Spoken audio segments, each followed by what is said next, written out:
Hello students and dear viewers, welcome to all of you my channel Laksh Classes. Very good morning to all of you, and today I am going to discuss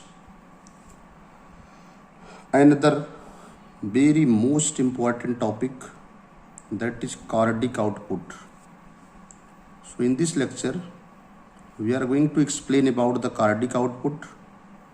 What is the cardiac output? How much amount of blood is ejected during each heartbeat, or you can see how much amount of blood is ejected during the time of cardiac output, as well as how the regulation of cardiac output occurs. So the first of all, as the name indicated, cardiac output. Cardiac माने होता है heart, output माने होता है बाहर निकलना। Cardiac output का मतलब होता है हृदय की दोनों वेंट्रिकल्स के द्वारा। पहले इसको अच्छे समझिए। हृदय में 4 चैम्बर होते हैं, 2 आर्टिकल होते हैं और 2 वेंट्रिकल होते हैं। कार्डिक आउटपुट का मतलब होता है कि हृदय के प्रत्येक वेंट्रिकल्स के द्वारा कितनी मात्रा में ब्लड अपनी करेस्पॉन्डिंग आर्टरीज के द्वारा लंग्स में और एवर्टा के द्वारा different part of the body में सेंड कर दिया जाता है, उसी को कार्डिक आउटपुट कहते हैं। जैसा हम जानते हैं, ह्यूमन हार्ट जो है पूरी तरह से 4 चैम्बर में डिवाइड होता है। उसमें 2 पार्ट होते हैं, 2 पंप होते हैं, एक राइट पंप और एक लेफ्ट पंप। राइट पंप में डीऑक्सीजनेटेड ब्लड होता है, लेफ्ट पंप में ऑक्सीजनेटेड ब्लड होता है। सबसे पहले ब्लड आता है राइट आर्टिकल में सुपीरियर और इन्फीरियर वेना केवा के द्वारा, फिर वो ट्राइकस्पिड वाल्व के द्वारा जाता है राइट वेंट्रिकल में, फिर राइट वेंट्रिकल्स के द्वारा पल्मोनरी आर्टरी के द्वारा जाता है लंग्स में फॉर प्योरीफिकेशन के लिए। फिर वहाँ से प्योरीफाइड होता है। केवल एक ही आर्टरी होती है जो इम्प्योर ब्लड को ले जाती है, that is the pulmonary artery. फिर वहाँ से ब्लड प्योर हो जाता है, शुद्ध हो जाता है, और शुद्ध रक्त जो है एक वेन जो होती है, इसका नाम है पल्मोनरी वेन, उसके द्वारा आता है लेफ्ट आर्टिकल में। लेफ्ट आर्टिकल से बाइकस्पिड वाल्व के द्वारा हो जाता है लेफ्ट वेंट्रिकल में। फिर लेफ्ट वेंट्रिकल से एवर्टा के द्वारा जाता है different part of the body. तो यहाँ पर कार्डिक आउटपुट का तात्पर्य यही है कि the amount of blood which is ejected by the ventricles to the different part of the body through the aorta is known as cardiac output। लिखा है यहाँ से, फिर समझिए। It is the amount of blood, it is माने यह है, amount of blood माने रक्त की मात्रा। It is the amount of blood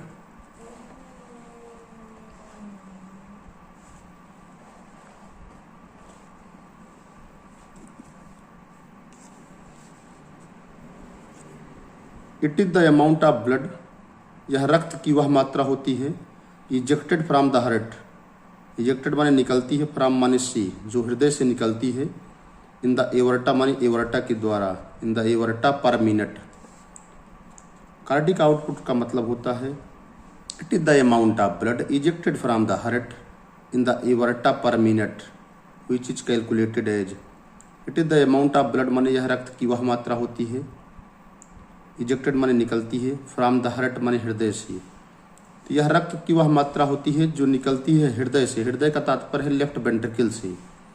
in the aorta माने धमनियों में, पर मिनट माने होता है हर मिनट। तो रक्त की वह मात्रा जो हृदय के द्वारा प्रत्येक मिनट में धमनियों में निकलती है, उसी को कहते हैं कार्डिक आउटपुट। इसको ऐसे समझिए, क्योंकि लेफ्ट वेंट्रिकल में जो है प्योर ब्लड भरा रहता है, तो लेफ्ट वेंट्रिकल में जब सिस्टोल होता है तो वह अपने ब्लड को एवर्टा के द्वारा different part of the body में सेंड कर देता है, तो उसी को कहते हैं कार्डिक आउटपुट।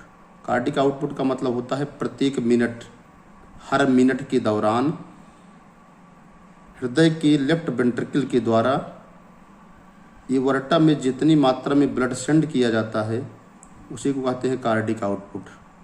तो एग्जैक्ट डेफिनेशन ये है, the amount of blood ejected from the heart into the aorta per minute. 5-6 शब्द हैं बस।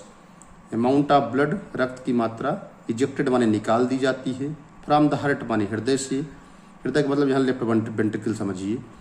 यह रक्त की वह मात्रा है जो हृदय के द्वारा प्रत्येक मिनट एओर्टा में निकाली जाती है, उसे कहते हैं कार्डिक आउटपुट। यह रक्त की वह मात्रा होती है जो कि लेफ्ट वेंट्रिकल के द्वारा एओर्टा में हर मिनट निकाल दी जाती है, उसी को कार्डिक आउटपुट कहते हैं। विच इज कैलकुलेटेड है, जैसे हम जानते हैं कार्डिक आउटपुट CO कहते हैं इसको। CO बराबर होता है SB इंटू HR। इसका अगर फार्मूला लिखा तो इसको कहेंगे CO। CO माने होता है cardiac output. Yes stroke volume को लिखते हैं SV इंटू इसको लिख सकते हैं HR। ठीक है, CO बराबर होता है SB इंटू SR। CO माने होता है कार्डिक आउटपुट बराबर SB माने स्ट्रोक वॉल्यूम, ठीक है, इंटू HR माने होता है हार्ट रेट। समझिए इसको पूरा, CO बराबर SB इंटू HR। CO बराबर होता है SB इंटू HR। CO माने कार्डिक आउटपुट बराबर SB माने स्ट्रोक वॉल्यूम इंटू HR माने हार्ट रेट। तो CO बराबर क्या हो जाएगा, हम जानते हैं कि स्ट्रोक वॉल्यूम क्या होता है 70 ml होता है, और हार्ट बीट रेट जो होती है हर मिनट कितना होती है 72 टाइम्स पर मिनट होती है। एक्चुअली जो लेफ्ट वेंट्रिकल होता है वह हर मिनट, हर स्ट्रोक के दौरान 70 ml ब्लड को जो है एओर्टा में सेंड करता है। तो इस तरह से स्ट्रोक वॉल्यूम जो है 70 ml है, और एक हार्ट जो है वो हर मिनट 72 बार धड़कता है। तो इसलिए कार्डिक आउटपुट CO बराबर हो जाएगा SB into HR। Stroke volume कितना है 70 ml, HR कितना है 72 मिनट्स पर मिनट, मल्टीप्लाई कर देंगे तो आ जाएगा 5040 ml पर मिनट, यानी लगभग 5 लीटर पर मिनट। इस तरह से कार्डिक आउटपुट लगभग 5 लीटर पर मिनट होता है। यानी जो हृदय है, यानी जो लेफ्ट वेंट्रिकल है, वह हर मिनट लगभग 5 लीटर ब्लड को जो है हार्ट से एओर्टा में सेंड करता है, और एओर्टा से वो different part of the body में पहुंच जाता है। ठीक है, cardiac output in relation to unit surface area of the body is called cardiac index. अगर कार्डिक आउटपुट का संबंध हम बॉडी के सरफेस एरिया से करें, शरीर के सतह के क्षेत्रफल से इसके संबंध को देखें, तो उसे कहेंगे कार्डिक इंडेक्स।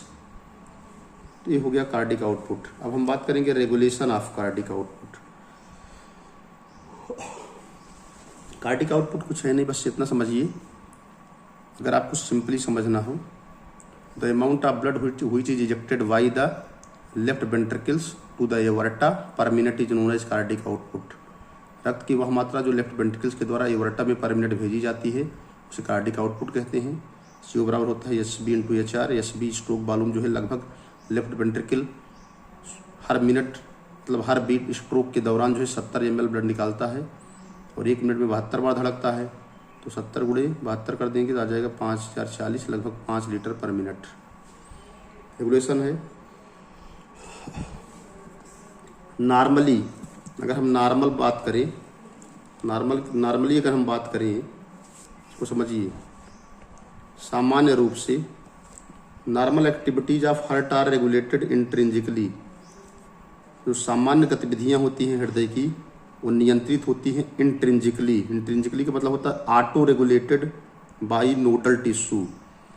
हृदय की जो सामान्य गतिविधियां होती हैं उनका नियंत्रण स्वयं होता है। यानी इसका मतलब है इंट्रिंसिकली का मतलब होता है अंदर के फैक्टर से। Auto regulated by nodal tissue, शरीर के अंदर नोडल टिश्यू पाए जाते हैं, जैसे SC नोड है, AB नोड है, साइनोएट्रियल नोड है, इसको हम पेसमेकर कहते हैं, AB नोड है, आरिकुलर वेंट्रिकुलर नोड होते हैं। तो इस तरह जो सामान्य क्रियाएं होती हैं हृदय की, इस तरह से हार्ट के अंदर की जो सामान्य क्रियाएं होती हैं वह स्वतः नियंत्रित होती हैं SC नोड के द्वारा और AB नोड के द्वारा। दूसरा है cardiac centre is located in the medulla oblongata. Cardiac centre जो होते हैं हृदय के जो केंद्र होते हैं वो मस्तिष्क के मेडुला ओब्लांगेटा सेंटर में पाए जाते हैं, हाइंड ब्रेन में। Which can moderate the cardiac activities, वो हृदय की गतिविधियों को मॉडरेट माने मध्यम रखते हैं। It works through the sympathetic and parasympathetic nerves, ये जो होती है सिंपैथेटिक और पैरासिम्पैथेटिक नाड़ियों के द्वारा कार्य करती है।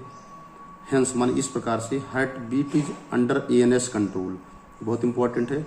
इस तरह से हार्ट बीट जो होती है ऑटोनॉमिक नर्वस सिस्टम के कंट्रोल में कार्य करती है। यहाँ से बहुत इंपॉर्टेंट है थर्ड लाइन, सिंपैथेटिक एसिलरेट, जो सिंपैथेटिक नर्व्स होती हैं एसिलरेट माने बढ़ा देती हैं, nerves increases the heart beat rate.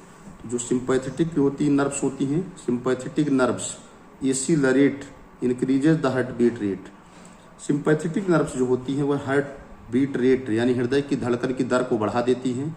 While माने जबकि जो पैरासिम्पैथेटिक नर्व्स होती हैं वो डिक्रीज करती हैं। सिंपैथेटिक नर्व्स होती हैं वो डिक्रीज करती हैं, while parasympathetic nerves originating from the vagus, जो वैगस से निकलती हैं।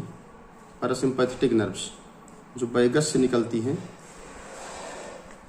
Decreases to the heart beat rate, वह हार्ट बीट रेट को डिक्रीज कर देती हैं, कम कर देती हैं। इस तरह से याद रखिएगा, जो सिंपैथेटिक नर्व्स होती हैं वो हार्ट बीट रेट को एसिलरेट करती हैं और जो पैरासिम्पैथेटिक नर्व्स होती हैं वो हार्ट बीट रेट को जो है डिक्रीज करती हैं बाई सिक्रेटिंग द एसिटिलकोलिन, क्योंकि वो एसिटिलकोलिन को सिक्रेट करती हैं जो कि एक न्यूरोट्रांसमीटर है जो हार्ट बीट रेट को जो है डिक्रीज कर देता है। अगला है एसिटिलकोलिन। एसिटिलकोलिन क्या है? न्यूरोट्रांसमीटर है। Increases the heart beat rate, यह हृदय की धड़कन की दर को बढ़ा देता है इन न्यूरोजेनिक हार्ट। इसको ऐसे कहेंगे, एसिटिलकोलिन जो कि एक न्यूरोट्रांसमीटर होता है, यह न्यूरोजेनिक हार्ट में, या दूसरे शब्दों में कहेंगे एसिटिलकोलिन जो कि एक न्यूरोट्रांसमीटर होता है, यह न्यूरोजेनिक टाइप के हृदय में हार्ट बीट रेट को बढ़ा देता है। अगला है epinephrine, increases the heart beat rate during emergency. Epinephrine hormone जो होता है जो एड्रिनल ग्लैंड से निकलता है वह बढ़ा देता है हार्ट बीट रेट को, हृदय की धड़कन की दर को इमरजेंसी माने इमरजेंसी के दौरान। अगर कभी कोई इमरजेंसी आती है, जैसे आप जा रहे हैं, का एक सांप आ जाए या आकस्मिक घटनाओं के दौरान, तो जो एपिनेफ्रिन हार्मोन होता है वो हार्ट बीट रेट यानी हृदय की धड़कन को दर को बढ़ा देता है, जबकि norepinephrine increases the heart beat rate during the normal condition, जबकि जो नॉरएपिनेफ्रिन हार्मोन है वह हृदय की हार्ट बीट रेट को सामान्य दशाओं में बढ़ा देता है। अगला है calcium, thyroid hormone, temperature and emotion increases the heart beat rate. ये सब कैल्शियम है, थायराइड हार्मोन है, तापमान है, इमोशन है, ये सब हार्ट बीट रेट को बढ़ा देते हैं। वाइल माने जबकि potassium, depression decreases the heart beat rate. Potassium जो है अगर कम है तो हार्ट बीट रेट जो है वो डिक्रीज हो जाती है। In general larger is the animal slower will be the heart beat rate. सामान्यतः अगर एनिमल जो है लार्जर है तो उसकी हार्ट बीट रेट जो होती है वो स्लोअर यानी धीमी होती है। If all the nerves supplying to the heart are cut, यदि समस्त नाड़ियाँ जो हार्ट के अंदर सप्लाई होती हैं उनको काट दिया जाए, heart will continue to beat, फिर भी हृदय जो है लगातार धड़कन करता रहता है। Heart will continue to beat rhythmically माने लय ताल में, without any nervous control. If all the nerve supplying to the heart are cut, यदि समस्त नाड़ियाँ जो हार्ट को सप्लाई करती हैं, हार्ट में जाती हैं, हार्ट में भेजी जाती हैं, उनको कट कर दिया जाए तो भी हार्ट जो है एक लय ताल से धड़कन करता रहता है, बिना किसी नर्वस कंट्रोल के, बिना किसी तंत्रिका तंत्र के नियंत्रण के भी हार्ट जो है अपना रिदम में यानी लय ताल में धड़कन करता रहता है। So that's all about the cardiac output and regulation of cardiac output. I hope that all of you must be understand the lectures very well. Cardiac output बहुत इम्पॉर्टेंट है। कार्डिक आउटपुट की डिफिनीशन बहुत clear है कि the amount of blood which is ejected by the left ventricles to the aorta per minute is known as cardiac output. Definition तो बहुत हैं। The amount of blood which is ejected by the heart into the aorta per minute is known as cardiac output. वह रक्त की मात्रा जो प्रत्येक minute प्रत्येक धड़कन के दौरान एवर्टा में जाती है उसे कहते हैं कार्डिक आउटपुट। CO बराबर HB इंटू SR, मैंने बता ही दिया। कार्डिक आउटपुट बराबर stroke volume into heart rate. Stroke volume 70 ml होता है, हार्ट रेट 72 है, तो मल्टीप्लाई कर देंगे 5000 ml पर मिनट आ जाएगा। That's all about the cardiac output. I hope that all of you must be understand. आप सभी को लेक्चर जरूर समझ में आया होगा। बहुत इंपॉर्टेंट है cardiac output and it's regulation. आप इसको वॉच करिएगा, नोट करिएगा। कोई प्रॉब्लम हो तो कमेंट बॉक्स में लिखिएगा। ज़रूर अपनी समस्याओं को लिखिए, इससे हम आने वाले लेक्चर्स में इसको इम्प्रूव करने का प्रयास करें। Thanks to all of you watching the video. Channel को लाइक करिएगा जिससे आगे नोटिफिकेशन मिलते रहे। Thanks to all of you watching the video. Thank you.